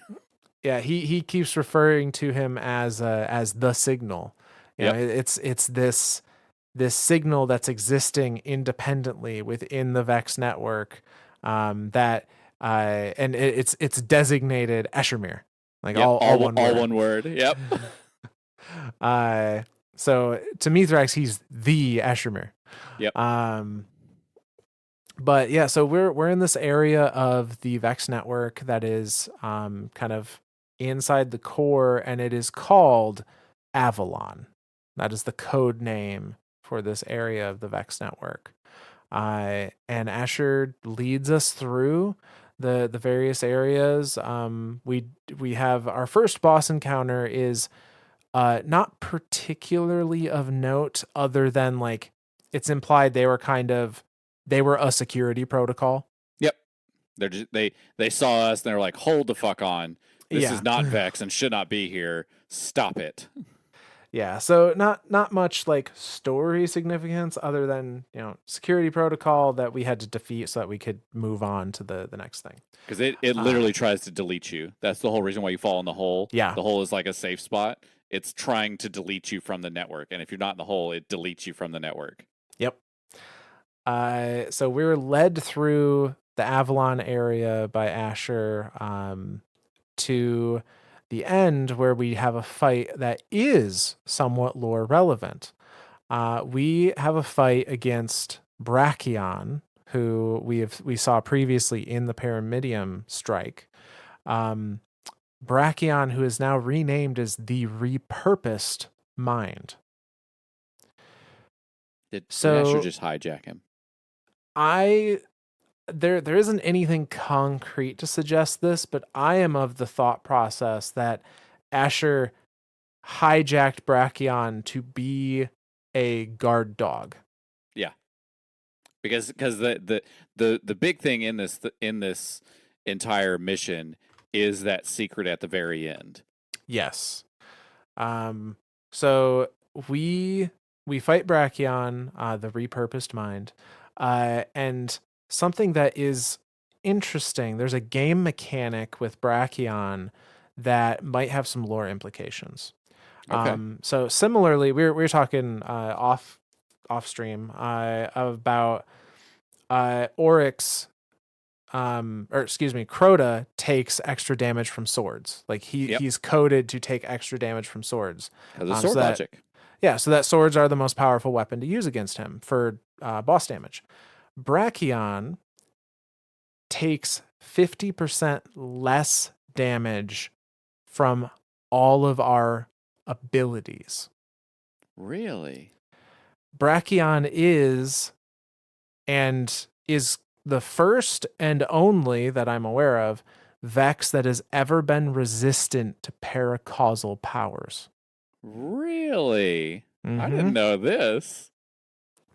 Okay. So it's significant. I think it's like a 50% reduction. So if you're throwing supers at Brachion, you're better off using a heavy weapon. You dummy. Put that super into that Hydra. Dude, that explains so much, because like the whole way we killed him on one of my runs through Legend, we just put a bubble and he stood in the bubble and we just Glaived him to death. And Glaive's like wrecked his face. Yep. Whereas like the Nova bomb that I put into him did like nothing. Dude, that explains so much. uh, so Brachion, there's the reason that this is interesting. Just from a mechanic standpoint, but lore implication wise, like this is a Vex that has understands become paracausality. resistant to paracausality. To all paracausality. It's not like Saints Yeah. where like it figured out how to cut that one guardian off. Like all paracausality, a Nova Bomb Right. from a Warlock, a random Warlock Nova Bomb, a random stick from the Hunters, a random Titan Hammer, like all of that. It's resistant to all of that. Now, I think it's important to point out it doesn't negate it. Just resistant. It is just resistant, but that is far better understanding of paracausality than we have ever seen in a Vex before. Right. So like that implies either A, perhaps Asher had a hand in rebuilding Brachion, and because of Asher's innate knowledge and abilities, he was able to make it a little beefier. Or it's been affected by the secret at the end of the mission. Yeah. So when you defeat Brachion the first time, you are granted the weapon called Vexcalibur. Such a good weapon. It's beautiful. Like it's very pretty. Nope, not gonna go into game mechanics. I love this weapon. It's gorgeous. The lore card on it is fucking hilarious, and I love it. Not very practical as far as a glaive. Make me a little sad. So but yes, we're granted the Vexcalibur, and the Vexcalibur has a very interesting ability that it can access areas of the Vex network that you can't without it. It is a key in a literal sense. You then go back through the mission after acquiring all of, like the data nodes that are spread throughout the mission that you need Vexcalibur to access to unlock. You acquire all the data nodes, you get to the end of the mission, and there's a secret area that you can access after having unlocked all these nodes. And that area reveals a final room, presumably at the very heart of the network, where we see the Ashermere has been secretly hijacking the Vex network to study and construct a virtual veil. Boom. Mind blown. Boom. And you get in there, and he's got a full like 3D render of the veil. It's fucking huge. It's pretty cool. But it's there. Like, and that's like, I guess that's the big question is like, is it a functional veil? I don't think it's functional in that like it's not created. I think it's just a rendering. It's just like this is what he's pieced together, and this is what he knows it looks like. And because he knows what it looks like, because Ashermere knows what it looks like, the Vex network, because he's getting all this data from the Vex network. So the Vex network knows exactly what it's looking at and is now trying to figure out how to do something with it. So that's dangerous. That's dangerous, dude. Asher has this information, and us kind of entering is him, passing that info on. Is him saying like, this is the pinnacle of what I was able to do in the Vex network. The rest is up to you to use this info data results as you see. Did he pull back when he queried it? It was like 10 to the 99th power, or 2.9 times 10 to the 99th 2.5 times 10 to the 99th power.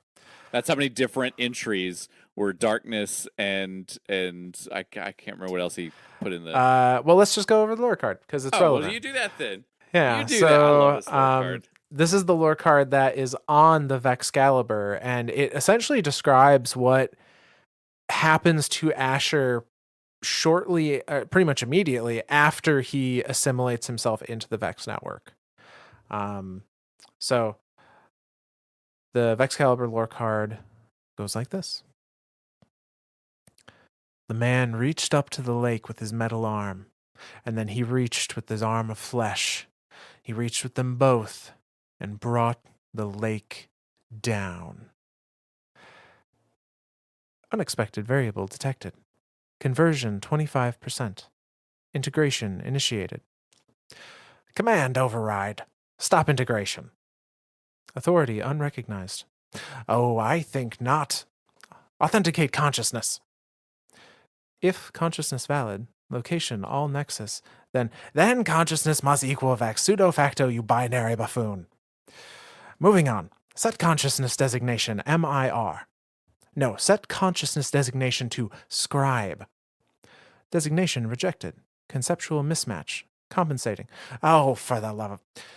we all accept designation. Designation accepted. Integration scribe initiated. Will you stop that? Delay integration scribe. Area undefined. Delay integration scribe active all nexus 256 cycles. Integration delayed. Excellent. Now grant access to all results. Pyramid plus darkness. Chronological sort. Current display 2.5 times 10 to the 99th results. Ah, now we're getting somewhere. That's the end of that card.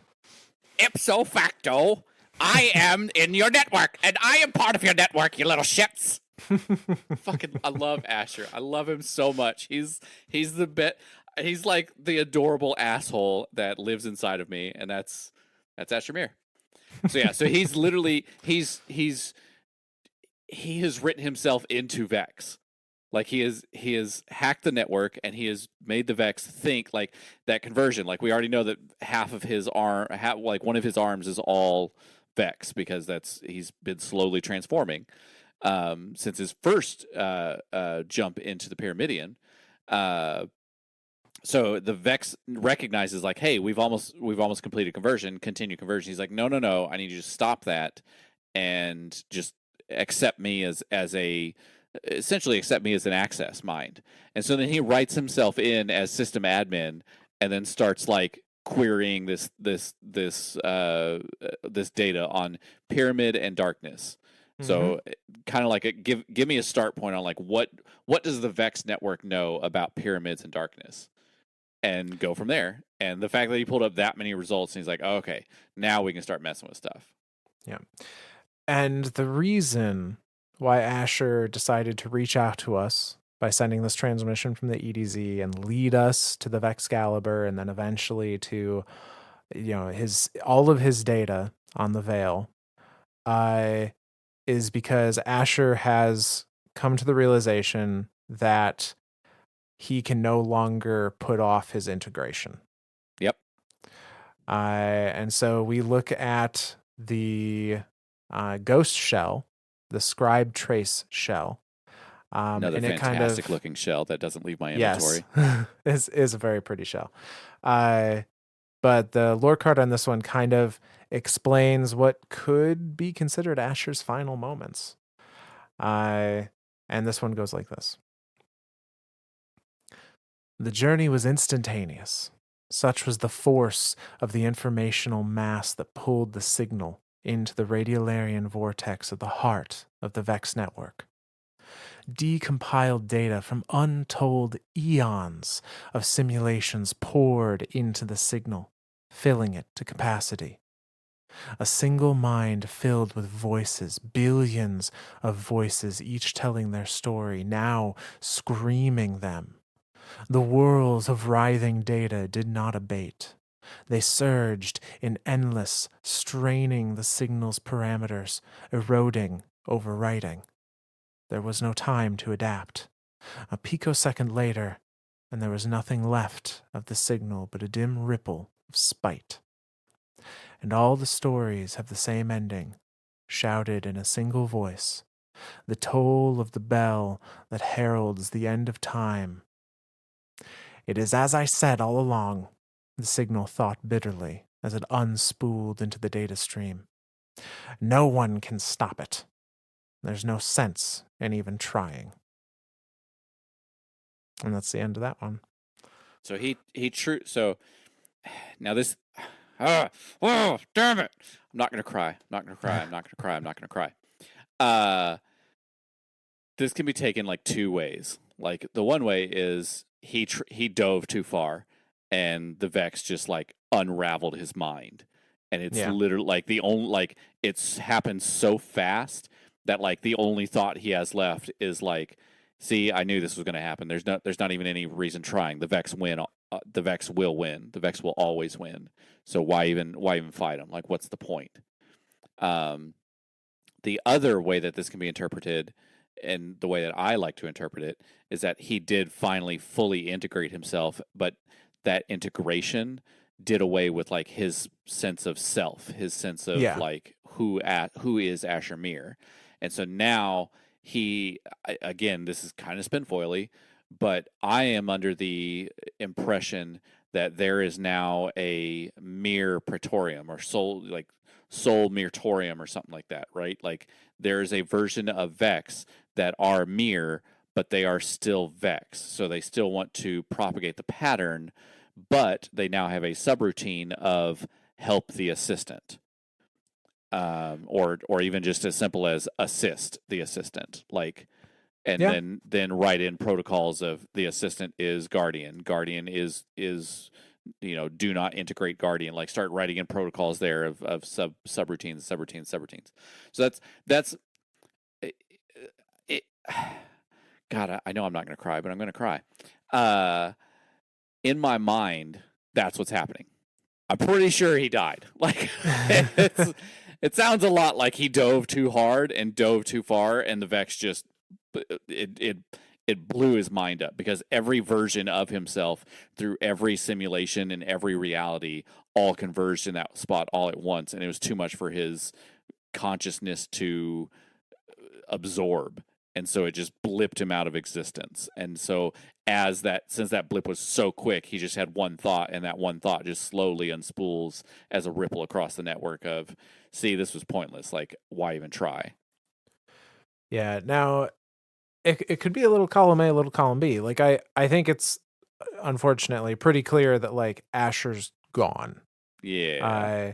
In whatever capacity he existed in the Vex network, he as an individual is no longer there. And even Mithrax says the Asher Mir signal is quiet. I can't find it anymore. Like once you get to that final point, like once you've collected all the data and everything you can in there through Vexcalibur, like it's a silent network. Like he's like, I think Mithrax is kind of making fun of you, the character. Like, I don't even know why we're here anymore because it's gone, because you've already done everything. Yeah. But at the same time, it's also like a lore reason of like, hey, I cannot find this signal anymore. It doesn't exist. Yeah. Now that isn't to say like, although if we assume his mind has been, he's been assimilated into the pattern, the individual that was Asher Mir no longer exists in a capacity, that doesn't necessarily mean that he hasn't had some kind of impact on the Vex network. Like if he's part of the pattern now, like that's like right there may still be a little piece now in the Vex pattern that has that little bit of like, but help or something, that assist the assistant, like just a simple code as that, like that to me is enough to say Asher's still there. So time will tell. We haven't, like, this was Lightfall was kind of the last major thing we've had with the Vex. The seasons after this haven't really had anything very to do with Hive. The Vex, really. Very taken in Hive is what they've been, and gearing up for that final shape. Yeah, which makes sense.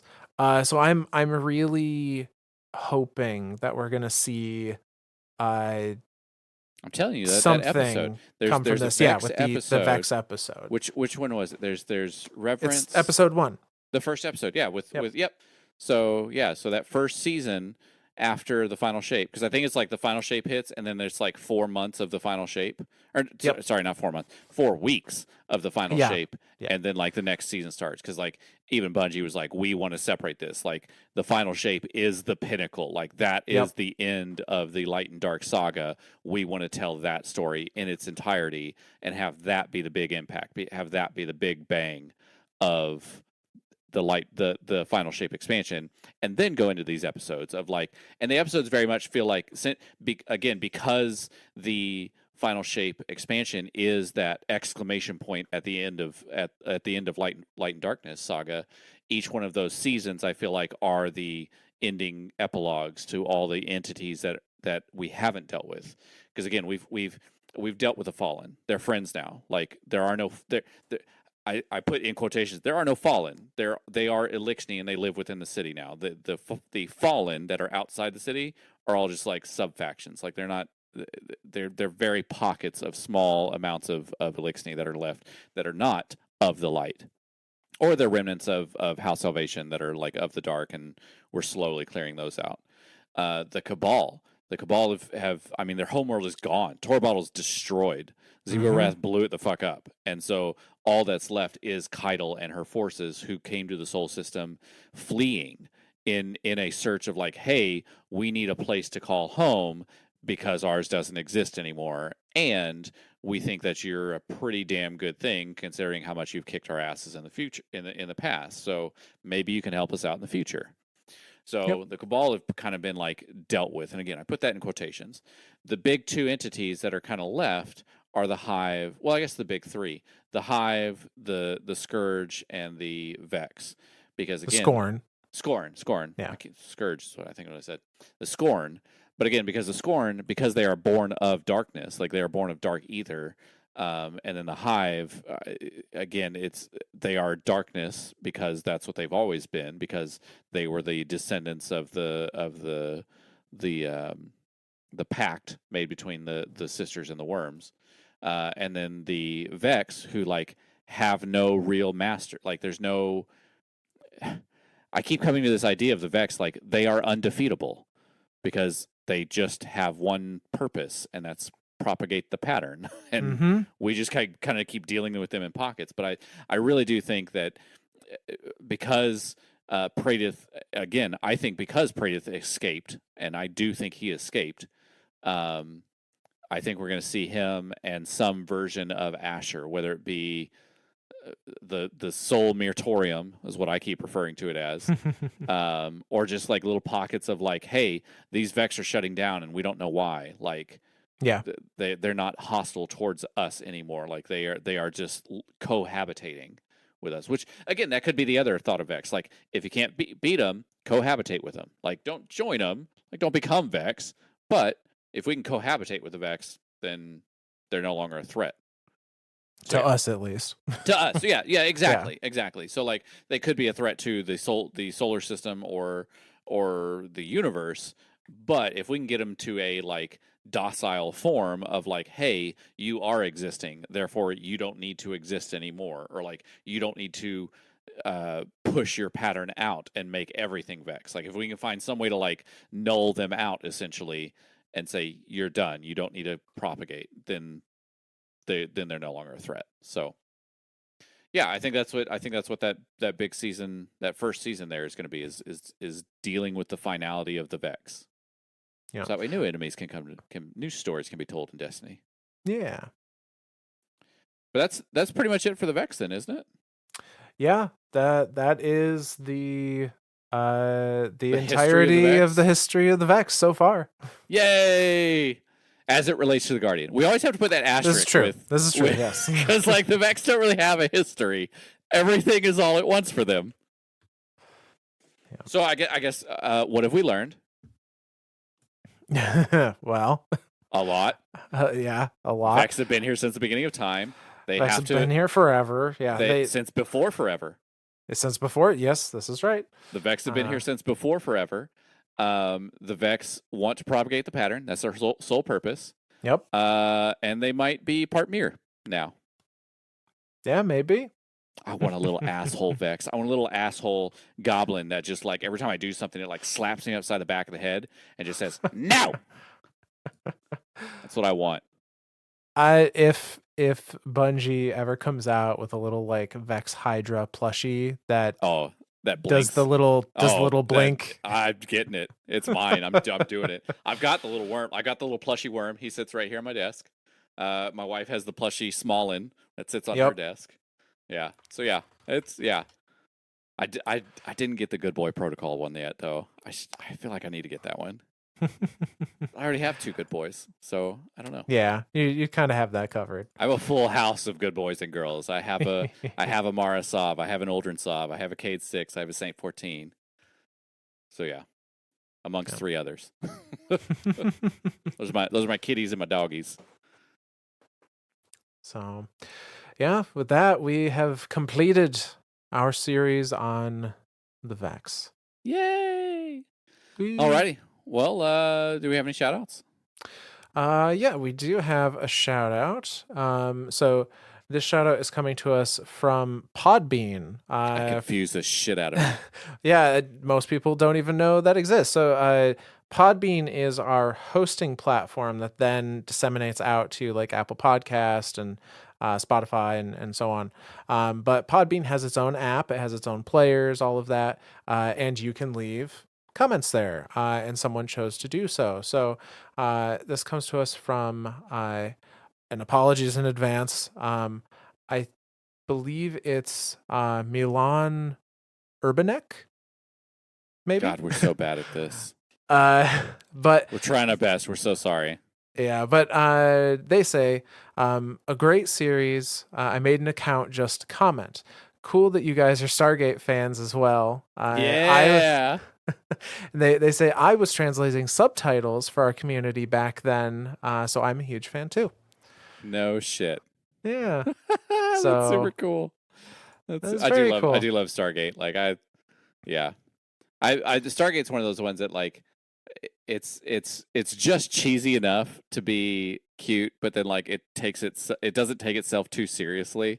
Like it will make fun of itself sometimes. My favorite episode, again, it's anything that deals with time travel. It's the one where Jack gets stuck in the loop. Oh, in the loop. And he fucking repeats the day over and over again.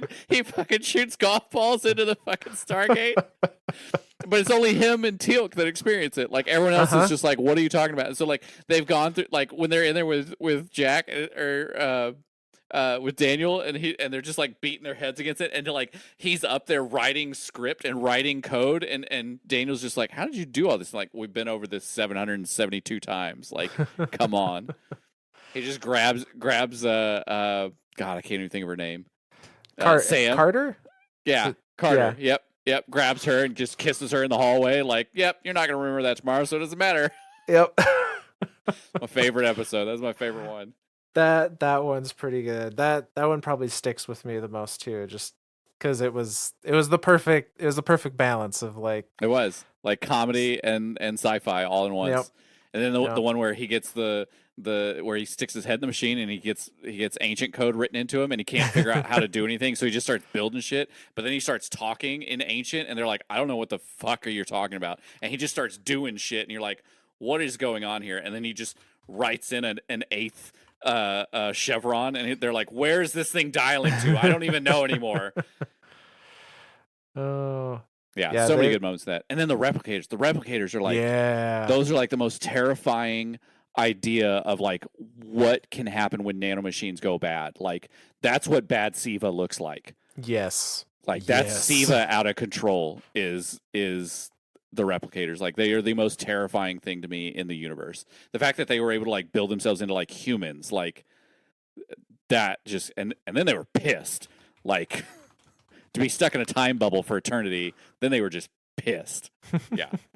Not good. Replicators bad. Yeah. Nanotechnology, not the best thing. All of that is to say, we love Stargate. Huge SG-1 fan. I have all of the DVDs of it. I do too. I watched Atlantis, but it didn't make much of an impression on me at the time. Nobody watches Atlantis. We just accept it that it's there. Same with SGU. Like we just accept that it's there, but SG1 is the pinnacle of SG. I really wanted SGU to be something special. I Like know. the premise was really cool, and they just It fell. Anyway, That's okay. We've got SG1. It's fine. we do. But yeah. So regardless, I'm glad that you enjoyed the series and are hopefully continuing to enjoy it. And it's always nice to see another Stargate fan. So thank you. Enjoying this series. Also enjoying Yes. Stargate, but enjoying Both. this series. Yeah. Porque no los dos, right? Yeah. Oh man. But yeah, so that's all for our shout outs this evening. If you like what you heard and you want to support us in some way, easiest thing to have you do is just leave a rating or review on your platform of choice. We always appreciate that. If your platform does have the option for comment reviews, we always like reading those. Or you can go to our Podbean. Or you can contact us on Twitter at Myths and Stories, Z instead of an S. For as long as it's not charging us money. Yeah, so I do want to make a statement here. What's going on? Why? What is happening, Twitter? Yeah, if like I've mostly been keeping the Twitter up and running just to have a easy point of engagement with our audience. If they start charging me for that functionality, I'm going to tell everybody now our Twitter will go away. Yeah. We'll find another way. We will find another way. We'll do something else. We'll do something else. As much as I loathe to hop onto another social media conglomerate, like we might go with like a Threads or an Instagram or something, who knows, but or we'll just do good old email. One way or another, we'll have some kind of way to communicate, but I'm going to tell you now, if Twitter starts charging us, it's not going to be them. Yeah. So, but all of that being said, thank you all for listening, and I'll hand it over to Zora for the outro. Yay! Who do I want to thank? My own little personal mirror bot. That's what I'm going to call him. He's going to be, what do you think he would be? Do you think he'd be a goblin? Or would he be a hobgoblin? I mean, he's already taken control of a harpy. He's done a harpy. Yeah. But I feel like he just had like control. Like he was just sending messages to it. Like as much as that harpy was friendly, I think he was just sending messages. But like he himself, I think he would be like a hobgoblin because those guys are little shits. Like you shoot them once, and if you don't kill them in one shot, they go invincible, and they're like ha ha, and they just stare at you. Like they don't do anything, but they just make fun of you while they're doing nothing. I feel like he's a hobgoblin. I feel like a mirror bot would be a hobgoblin. So if I could have a little mirror bot hobgoblin, that's who I would thank. Little guy that like as soon as I miss my shot, he slaps me upside the back of the head and goes, "You dumb shit." Like that's what I want. That's who I'm thanking, and that's what I want. All right. My invisible hobgoblin, mirror goblin, Asher goblin. I don't know. I can't come up with a good name. I do love Asher. Yes. Thank you, Asher. All right. Anything else, Smith? That's it. All righty. Then from all of us lore daddies to all of you guardians out there, we'll see you next time.